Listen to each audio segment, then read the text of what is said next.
Over the years, Nigeria has battled with high burden of HIV infections, but the last few years has seen significant progress in the fight against HIV and AIDS.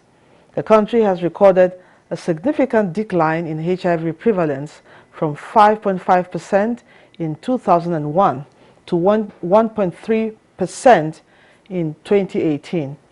Presently, it is estimated that 1.8 million people live with HIV in Nigeria, of which 90% are aware of their status.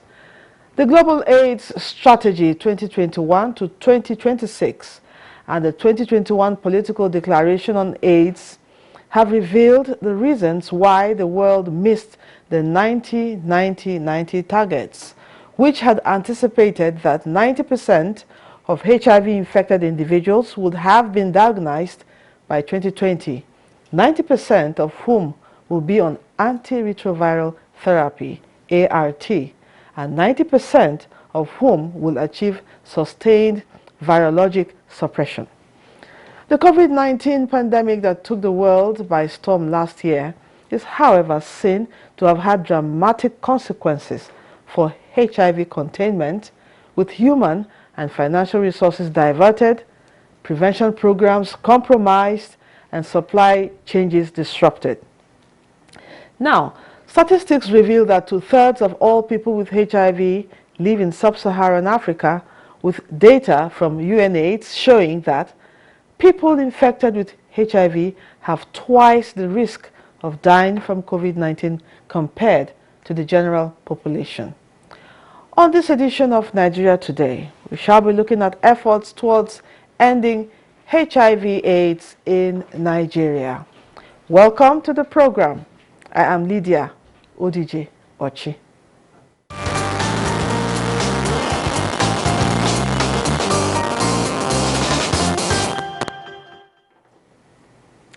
Joining me in this studio to provide insights on the topic is Dr. Gambo Aliyu, Director General, National Agency for the Control of AIDS, NACA.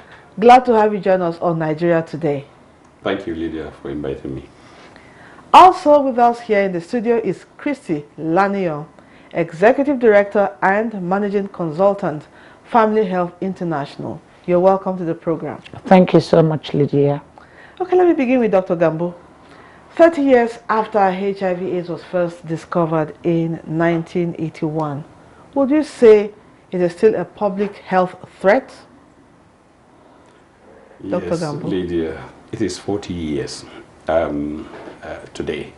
So HIV is still a public threat. It is it's still a global issue, and it's also a local issue. It's not yet under control globally. It's neither also under control here locally.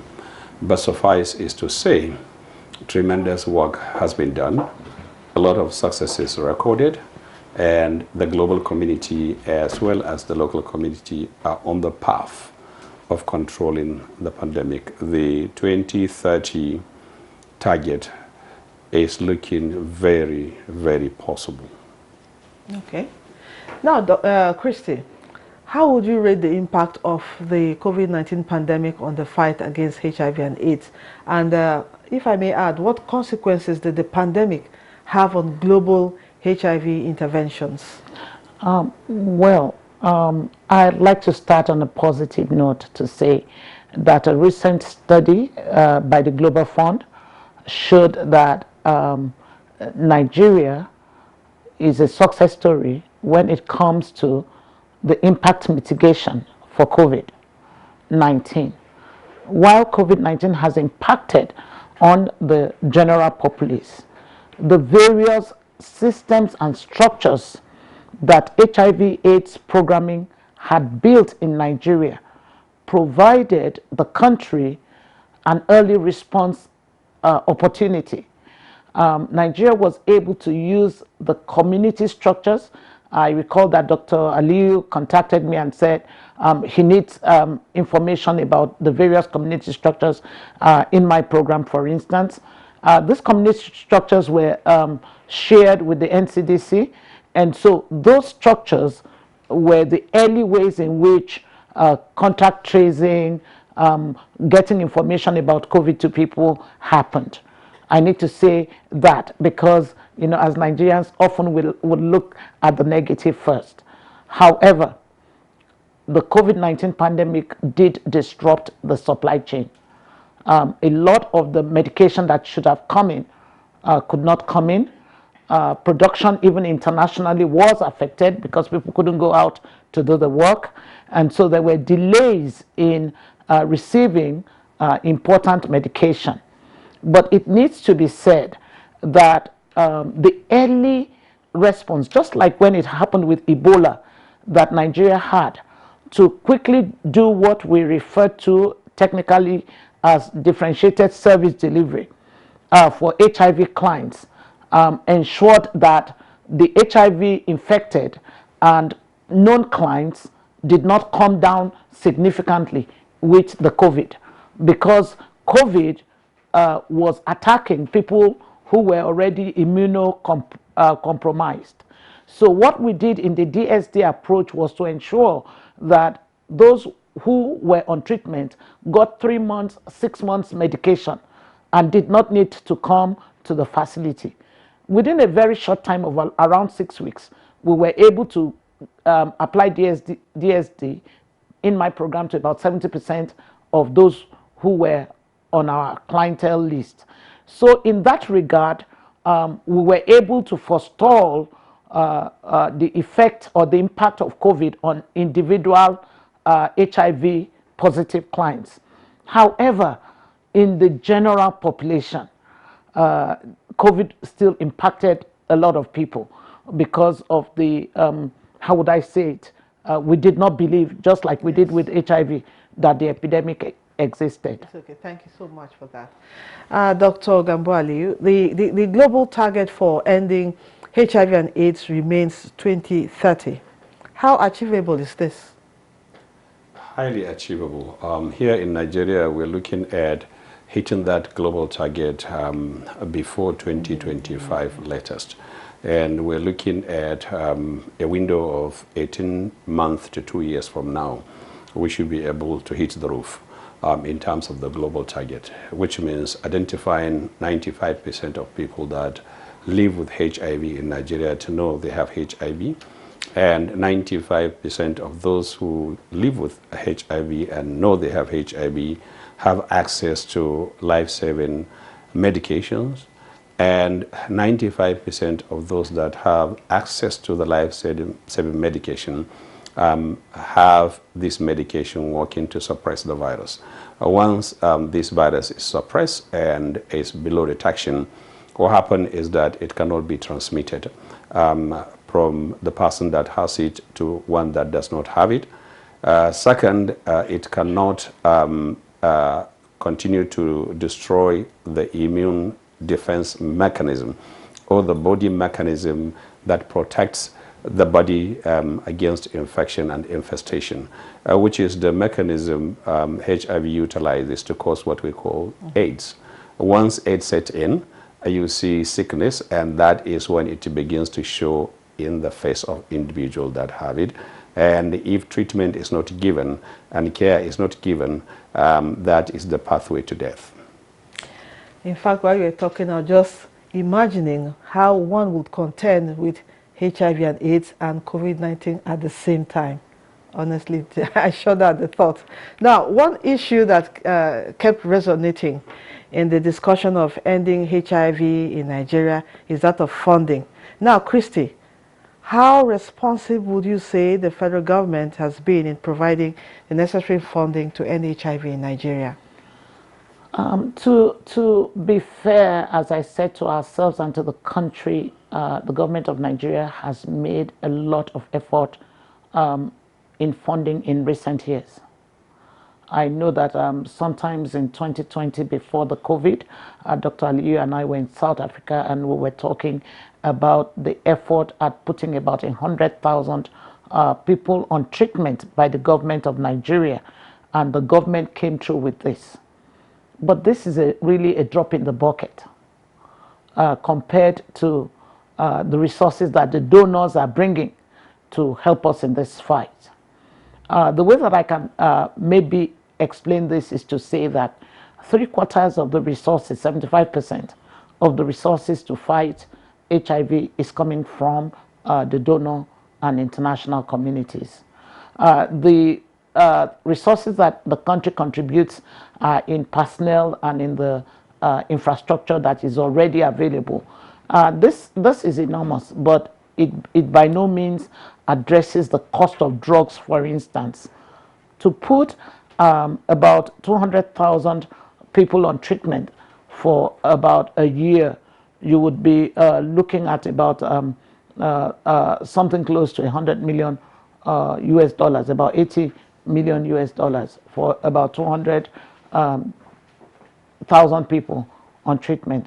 And so when you consider that the treatment burden in Nigeria is 1.8 million, if we found all those who are infected. Currently, we found about 1.1 million, and the number is increasing, which means we are doing well in terms of the testing approaches and case identification. But if the donor leaves, then we're going to be in trouble. If I may interject here, why is it so expensive? The drugs are expensive. We're not producing the drugs. We're buying in international markets. And it is a cost that the international market sells the drugs that we buy them from. Okay. And don't also forget that these are lifelong treatments. So some people would take up to 60 pills a month, and about 30 pills a month. And when you multiply that in 36, in 12 months, the volume really is a lot. It's okay. Now, Dr. Gambo, she's talking about states now. There is also commitment on the part of states to release 0.5 to 1.0% of their monthly allocations to support HIV response in their states. Have these states been able to redeem these commitments? A very good question. But let me begin by correcting a statistic that has been given by Crystalline, and we have so far identified 1.6 million out of that 1.8, 1.9. So we are 500,000 more ahead of the 1.1 Crystalline calls. The thing to consider here is that I always want to give this example. If you look at 90% of the patients that were treated now that are receiving medication belong to states. 90% of the facilities where the services are provided, they also belong to states. About 90% of human resources for health that provide these services also belong to state. Where the disconnection happens is over 90% of the resources that are used in providing services do not come from the states.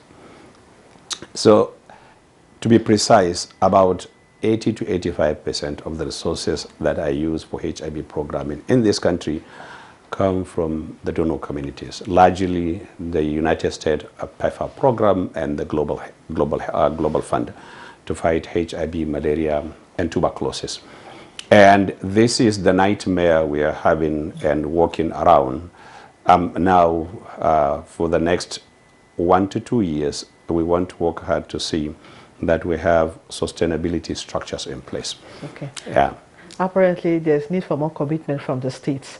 Now, let's take a break. When we return, there'll be more to talk about on COVID-19 and HIV/AIDS response.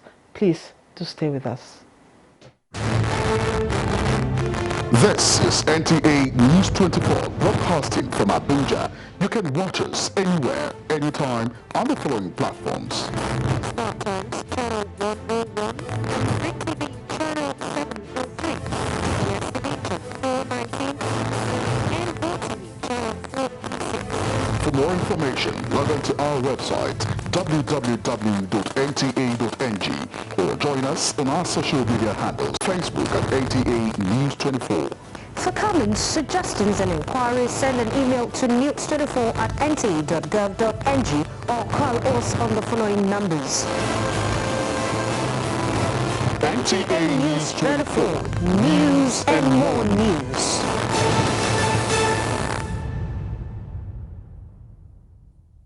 Welcome back.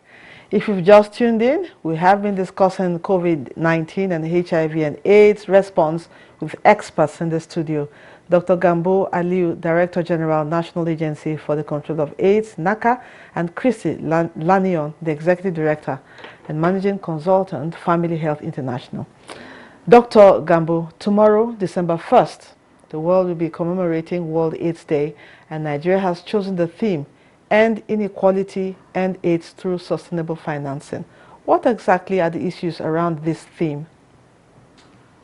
The end inequality, the global theme is end inequality, end pandemics, which means end unequal access to HIV services, especially testing services and treatment services and prevention services, looking at populations that are marginalized, groups that naturally find it very difficult to have access because of the nature of maybe the lifestyle, or because they happen to be around the age group that are disadvantaged, especially if we talk of adolescents and young persons and who don't connect to the programs we do. They hardly watch this program we do on telly like this, but they connect via social media. And they find it very difficult to come and request or look for services, HIV services, simply because the age is below traditionally, and because of the consequences that may happen, you know, when they make that move. So, if you look also at population that are vulnerable, the key affected population that are at higher risk of acquiring HIV, as well as at greater risk of giving HIV to other people, do not have sufficient access to services, although we have made significant progress in the last 2 years. Okay. And the third one, for example, mother-to-child transmission of HIV. Getting pregnant women to have a pregnancy tested for HIV has been a problem. Every pregnant woman that register for antenatal services usually ends up having that pregnancy screened for HIV. But not all pregnant women go for antenatal services. Some choose or will choose to have traditional birth attendants attend to them. Some will choose to have a trained nurse in the community to attend to them, while some will go to religious places of worship to access services. What we are doing now, or will be doing for the next 1 year and 18 months from now, is to move to meet them halfway. Wherever we can find pregnant women, we want to make sure that that pregnancy is tested for HIV, whether in the comfort of the room, whether them taking the HIV self-testing to do it by themselves and tell us the result, or religious places of worship, community gatherings, marketplace, wherever they feel comfortable to access these services, we want to access and give them. So the sustainable financing we're talking about here is that after we control the epidemic, what next? After we control the epidemic, we got to sustain it. Sustaining it means if we identify 1.8, 1.9 million people that have HIV in them in Nigeria, we have the responsibility of continuing to give them this medication for the rest of their life. If we want to make sure we keep HIV within these people, and keep it under permanent check and control. Okay. Now, Christy, there are renewed calls for urgent action to end inequalities, stigma, and practices that perpetuate global AIDS pandemic. In what form do these inequalities present, and how can they be tackled? So one of the key ways in which it presents, Dr. Gambo Aliu has already referred to this, is the lack of access. In fact, that is the key inequality, because even where testing services are available and people can't test, as he said, either because they're too young or they feel vulnerable or they feel they will be stigmatized, they do not use the services. And once they can't use the services, then there's inequality. Another way in which we can also talk about the inequalities is also the inequality that has to do with your social, with poverty. And that also still links back to access. People in very remote communities where the health services don't even get to, we need to get the services to them. And so if we're unable to get the services to them, then there's a lack of equity there as well. We also talk about the countries globally, the developed countries where the access and the resources are more available when you compare them to developing economies like that of Nigeria. That's okay. Now, Dr. Gambo, how would you describe access to HIV/AIDS medication in Nigeria presently? Not talking about last year now. Christy already addressed that. And are we there yet? And if not, what needs to be done to create more access to drugs? The simple answer to it is that we are almost there. There is tremendous increase in terms of access to not only treatment services, prevention, as well as the testing services. I will give you an example. In 2019, when we called for data, which means we want to see the names and the location where people are accessing services nationwide. We asked the Crystal Learning and other implementers to upload their data on our website, on our site, to see what we're looking at. And then we had about a little over 800,000 people that we can say truly on treatment, that we can see and we can count. Today, as I'm talking to you, we have 1.6 million on treatment that we can see and count. The opportunity, which was the blessing in disguise during the COVID response, was our ability to have integrated services, going out into the community looking for COVID-19 and referring them, and then testing for HIV, and also looking for tuberculosis. That afforded us the opportunity to come much closer to people at the comfort of the residence and engaging them and testing them for HIV, referring those that we identified to the nearest location where they can access services, and people agreeing to test for HIV and also agreeing to be referred to go to these centers and location to take this medication. What that tells me is that we are not only winning in providing access, we are winning in fighting stigma and discrimination. In the past, people don't listen and don't even accept to test. Now people accepting services and then accepting to get referred and accepting to remain in care, especially treatment. What I look forward to have next is people coming forward to demand for the services. Once that is done, then HIV is dead. We shall surely get there, by God's grace. This is where we wrap it up on this edition of Nigeria Today. Our appreciation goes to our guest, Dr. Gambo Aliyu, Director General, National Agency for the Control of AIDS, NACA. Thank you for your insight on the program. My pleasure, and thank you. We also wish to thank Christy Lanion, the Executive Director and Managing Consultant, Family Health International. Thank you for being part of the program. Thank you very much. And to you, our viewer, we'd like to appreciate you for making out time to be with us on the program. Nigeria Today comes your way every weekdays at 7:30 p.m. Don't forget you can watch this and other editions on www.youtube.com/NTNews24hub. I'm Lydia Ojiji Ochi. Thanks for watching. See you again tomorrow.